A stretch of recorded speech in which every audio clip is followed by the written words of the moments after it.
Have you heard about this personal and professional podcast? Coaching in Session with your host, Michael Reardon.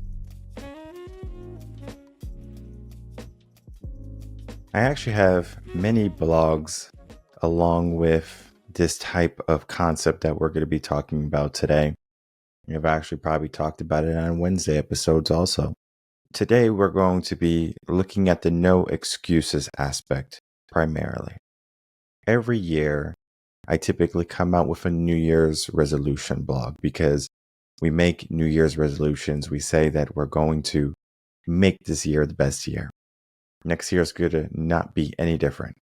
Not saying that the year is going to be magically the same as last year. It's just that our effort is like we stop and we go. We push ourselves for a moment. We get this boost of motivation. And then all of a sudden we kind of hit a wall, or we hit a plateau, or we find ourselves chained and shackled and anchored, and we don't move and we don't take action. Yet we have no excuse. Truly, there's no excuse if you want to reach something in life. And I've also been toying around with this idea of a true goal. You have a true goal in your life. Then you have goals. For example, you might want a big house. You want a fast car, $150,000 Jaguar, whatever it be, right? This can be a little goal.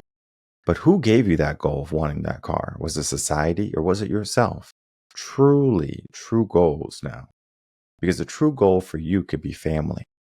It's one of my true goals, family. Like, I understand there's many things that divide myself and my family.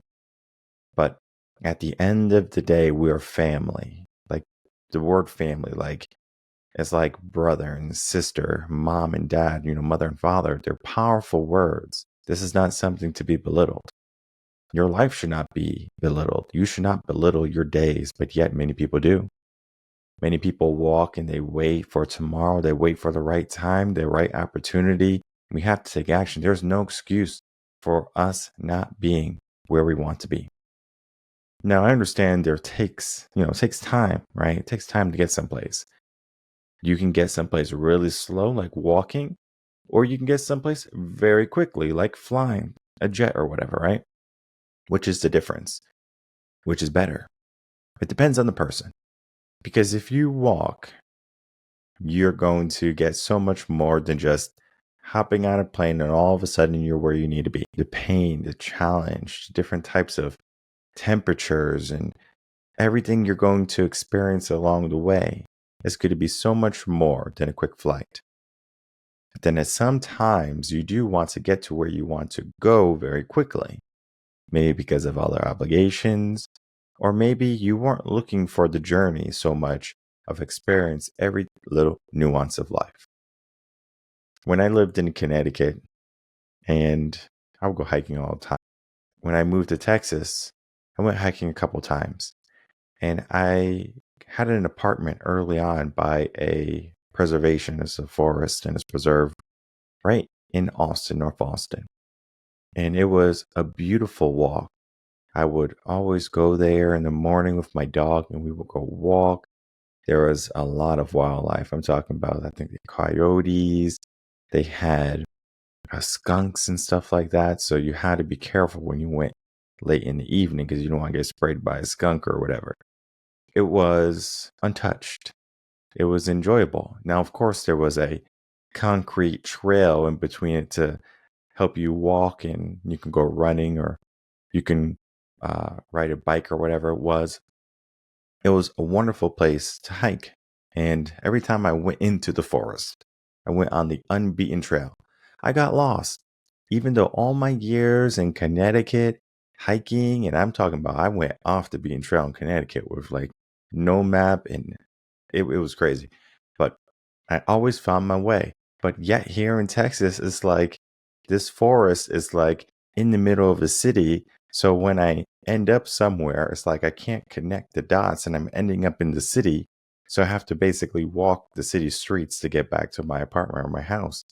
And I always said, like, why is this so confusing? Why can't it just be like the regular forest? And it's like almost like it makes sense. Well, there's a disconnect in what the forest is trying to do or say, right? Because the forest is just a section versus in Connecticut, we have large forests, right? And things can be connected. And I say this because in our life, we can have an area where we're trying to preserve it. We're trying to say, this is going to be the best area of my life. It could be anything. It could be your career, your relationships, your self identity, whatever, right? You're trying to preserve this thing. And yet, there's everything else getting in the way from your true path, from truly being connected. What is your true goal? It's a concept that many people don't necessarily realize because most people are always going after a goal. And a goal is just a blanket saying or definition of you're going after something you desire. But there is a difference between your true goal and then the artificial goals. There was a goal where I wanted to go hiking all the time, right? Then came to Texas and I went hiking and it was cool. It was nice, but it was different. So I was like, okay, well, let me figure out something else that I wanted to do.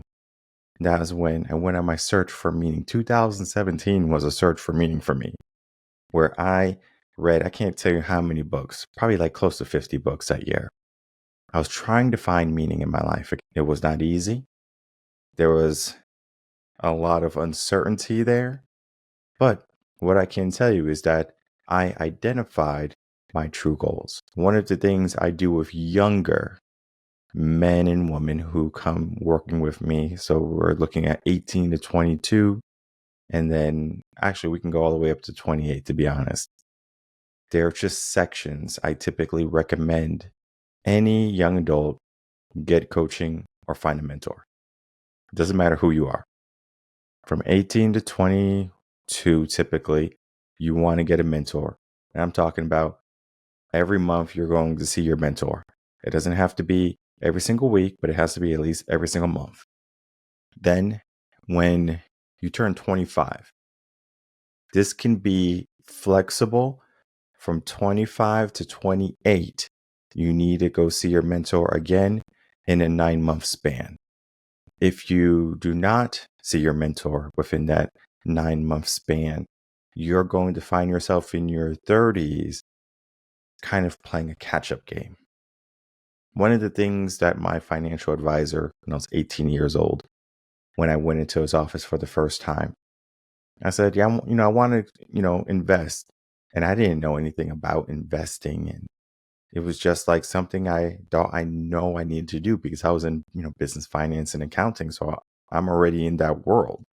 And the guy was like, well, you want to have different sections, right? So you want to have like high risk, low risk, etc. There's different sectors, technology, health, whatever it be, right? And I was like, whoa, this is a lot of sectors. And this is right before the 2008, 2009 housing crash and stocks. So, everything went bad, right?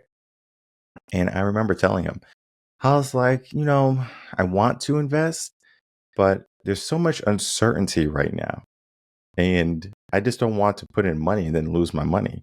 He goes, I wish I was 18 when I started investing. And I was like, okay. He's like, it's not going to matter if you start now and you lose all of your money, or if you start now and you gain from the start and from the jump, because you have already started a good habit, a process that's going to help you in life later on. The compound interest is going to take over. And so, sure enough, I put in, I think only like $5,000 at the time. I was 18. I didn't have a lot of money. So I put in like $5,000 into some index funds. Sure enough, 2008, 2009 happened and I lost half my money. And I was like, whoa, I lost half, my $5,000 that I've been working for. And I think I worked probably like, how long it probably took me like a month or two to make it, because I was working, in business and stuff. So you make quite a bit of money and I didn't have a lot of bills. So I just had to pay my car note, like my car insurance, and then of course going out with friends, girlfriends, whatever at the time. So there wasn't a lot of expenses. Today, there's a lot more expenses, right? You have a house, family, wife, whatever, right? There's a lot more expenses. But back then, things were simple. And so I was like, yeah, sure. I lost half my money, whatever, right? That's when you should keep on investing. You shouldn't say, whoa, I just lost half my money. I'm not going to invest. That sucks. It's about risk tolerance. How much risk are you willing to put yourself in? Are you going to put yourself out there to try new things? Or are you going to be someone who tries to play it safe, be the common denominator, just be like everyone else, a regular Joe Schmo? There's nothing wrong with being Joe, right? Joe's a great guy. I'm sure he's a, kick at the party, hoot at the party. But what about life? Do you want to be a hoot at life? Do you want to win at life? Do you want to be someone who has exuberance in your step? Or do you want to have someone who's always looking down and stressed and anxious and trying to find a purpose? I don't know. I don't know you.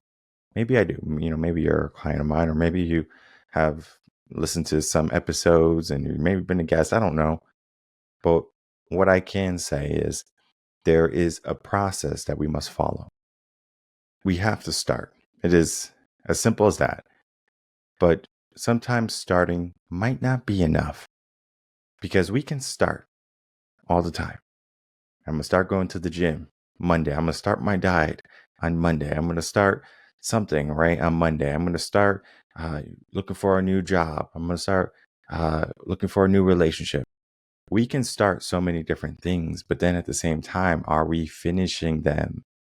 Because there's no excuse. Something I do in almost everything I do. If I start something, no matter how painful it is, I do my best to finish.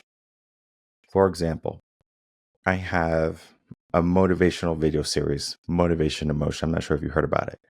We are making our way up the seasons. It's a 24 episode season.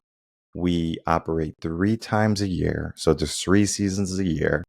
And when I started Motivation Emotion, it was because didn't want my face on the internet. Or it wasn't that I didn't want my face on the internet. It was that I was nervous, right? I was camera shy. I was like, oh, I'm camera shy. I don't want to go on the internet. Someone's going to look at me and say, whoa, this guy looks weird or something. And I mean, I don't look weird, but it was my mind playing tricks on me, right? That happens all the time where we start and then we get this feeling like, wait, what am I doing? Like this is not for me. What I'm putting out is not even good. I'm glad it's not good because that is growth. Look back at where you were 10 years ago, maybe. Where were you? Were you in a good, were you in a better place? Were you in a good place? Would you be proud of the person that you are today? I hope, please. But some people are not. Some people are in a worse position than they were 10 years ago. And I understand inflation and the economy and this uncertainty that is happening. We just have to start. But many people are not even willing to do that. They just kind of throw in the towel. They say, oh, I'll wait for the right time again. Because 10 years ago was a better time. I know it's going to come around again. And you're right, it might come around again. But why waste all that time when you can grow in all that time? Think of it as like a potted plant. A potted plant, depending on what type of vase or container it's in, is going to grow to a certain height. This is very similar to how a shark, if you put a shark in a fish tank, it would never outgrow the fish tank because it understands that if it outgrows the fish tank, it dies. In life, we are in that figurative fish tank. We are in that figurative container, and it's limiting us in a sense for our growth and our potential. Because if you were in a huge plant pot and you were this little plant, you would have a greater time or an easier time perhaps growing into, a big tree or prosperous floral bush or whatever, right? Or you have a lot of fruit or whatever. Versus if you were just always stuck in a very small container, you would stay a certain size and maybe you would try to bear some fruit, but it just, the soil doesn't have enough nutrients within it So you can't do it. Even though you want to, you can't. Which is your environment?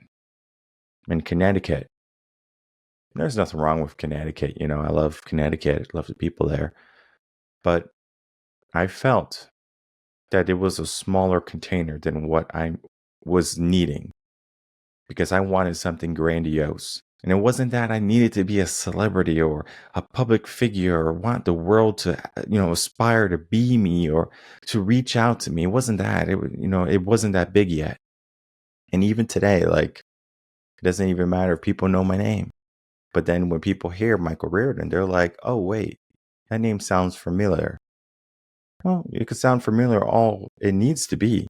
But at the end of the day, the message and the mission is what truly matters. You just start, begin, find your goal, your true potential, your true goal. So when we get into our true goal, how do we identify what that is? Because in 2017, when I was reading all these books and I was getting all this, knowledge and gaining all of these ideas, I was like, what do I truly want to do? And even when I said, I want to start a business that is focused on personal and professional and self-help development, right? It was not something that I was like, easy, walk in the park. I know how I'm going to do this. It was like, I don't know what I'm doing. I don't know if you ever heard of the little saying of like the guy saying he's like a little baby bird and he doesn't know what he's doing. That's exactly what I'm talking about. Dude, I'm gonna let you in on a little secret, dude. Everybody's always like, wow, how do you do it? Wow, so good. How do you do it, dude? I don't know, dude. I don't know what I'm doing. Okay, I have no clue. Zilch, nada, none, dude. I'm just winging it. Okay, I'm just winging it like a little baby bird, dude. This is how people begin. They don't necessarily know all the time. One of the reasons why I say that a young mind needs a mentor and then later in life they need a coach is because they don't know what they want truly. They might have an idea, but they're oftentimes artificial goals. They try to walk in the footsteps of their friends, of their celebrities and public figures that they admire, be rappers, NBA, whatever, right? They're heroes. Maybe their parents, they want to aspire to be someone like them. So they're like, I have to fill those shoes, and it can be daunting. I understand that. Maybe you're just a person that just wants to be an artist. We can look at the generation, I think it's like Gen Z, how they became, some of the biggest Twitch streamers and content creators because they wanted to live a certain lifestyle different from their folk, their parents and stuff, right? They said, I want to be a big gamer. I want to go out and, be this big celebrity or podcast or whatever it be, right? And there's nothing wrong with having an aspiration like that. The meaning that you're trying to create, does it come before? Does it come during? Or does it come after? Because we can look at these individuals who are Instagram famous. I don't know if you've ever heard of that saying, but basically social media famous or TikTok famous, right? Social media famous. And these individuals, even though they have money, people admire them, some of them end their life too soon. And you might ask, well, they had everything. It was perfect, right? You have such a good start. But yet, if you live in artificial means, eventually you're going to demand something that's truly nutrient in your life or nutritious in your life. They were in that container that they gave themselves initially, but their dreams are a lot bigger. So when they were trying to grow and flourish and to do all those things that they truly wanted to do, they felt stuck. There was a captivation within them to enhance themselves and to do something more, but it was almost like a loop, and they were having a hard time getting out. Many of us continually stay in a loop, even if we might not do anything detrimental to our life.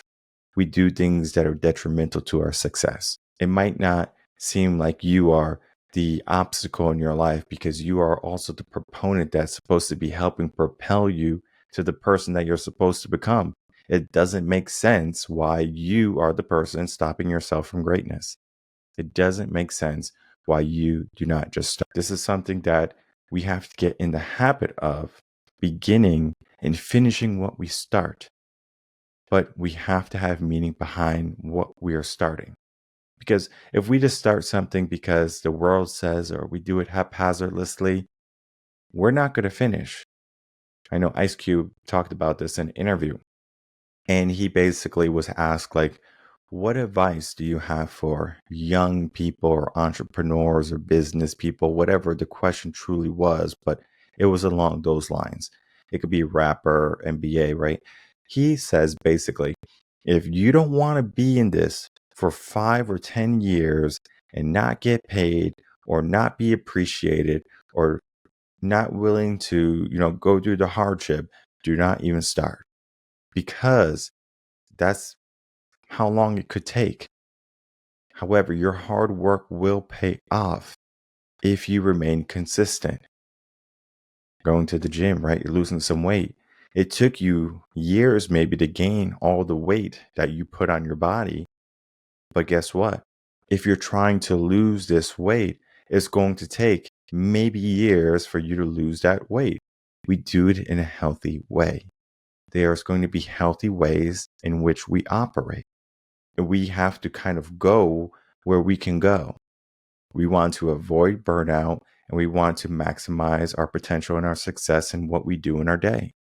Because if we're just going to always say, you know what, I want this good thing in life. I have all of these goals. I have a list of 100 goals here. I want to accomplish them all. Well, let's focus on one, and let's make sure we don't stop until we finish and we accomplish that goal. The most important goal. An easy way for you to understand which goal you should be going after, your true goal, your initial goal, is create a large list of goals. It could be all the way up to 100. Ideally, let's get to 25 today. Write down 25 of your goals. And then from there, I want you to just kind of mark off the goals that are your top 10. Because maybe going to Italy is your top 25, but it might not be your top 10, because going to Italy might mean that you're financially free, that you have a good relationship, that maybe you have some investment properties. I mean, of course, right? We're looking at our goals now. Then we get down to our top 10, and then maybe we can go to the top 3 or top 5, depending on what you want. And then once we can narrow that down, then now we are in our true goals, the goals that are going to have the greatest impact on our life immediately. It could be losing weight, maybe, right? That's going to have the greatest impact on your life. It could be a career change that might have the greatest impact of your life right now. I don't know what it is for you, right? I don't know your goals unless I speak with you, but you know what you truly want in life. And I'm not just talking about you want the big house and the fast cars and things. Those are the artificial things. They're good goals to have, of course, right? We should have those aspirations in life. But that's definitely not your top 3. Those are not going to change your life. Having a fast car might give you some notoriety, but it's also going to either take away $150,000 of yours, or it's going to put you in $150,000 in debt. That's money that you can use investing in yourself and your personal growth, or you can use it to compound and make more money for yourself. Your money should be working for you, not the other way around. You should not be working for your money. And most people, they work every single week for a paycheck, but yet they don't want to work on themselves. We just have to start. As we, are looking at our potential once more, there is no cap, but yet we cap our potential. We're going to have these habitual patterns where things feel good or we feel good and we say, you know what, I want to do something today. I want to enhance my life today. And maybe you give yourself a little bit more that day. And maybe some days you're laying on the sofa on your phone, scrolling. And I call it death scrolling. And you just don't do anything. Do you look at those days and say, what's the point? Tomorrow I'm going to do the same thing? Or do you say, I didn't rise to the occasion today. I'm going to make some changes, some adjustments. I'm going to create systems in my life so I don't let this happen on a consistent basis. I want to be consistently moving toward my true goals, the goals that are going to be helping me get and make the greatest impact in my life immediately. It could be your top 3 or top 5 or top 10, whatever it be. What are those goals? Let's get those down on paper. And then let's develop a plan in order to get it. And if you're not someone who can keep yourself accountable, of course, reach out to us here at Reverend Concepts. We'll be more than happy to help you along the way to, make sure that you are on track, that you're going after these goals, and that you don't stop until you get these goals. Because it's not always about just starting a goal and saying, oh, well, I started 150 goals last year and you completed none. I would rather you start one goal and make sure that it's completed. That's going to create more meaning, more momentum, and it's going to have a magnitude effect that's going to amplify your whole entire life. So this is what we want. This is what we want to continue in doing. You have to give yourself that mindset that if you start, you don't stop.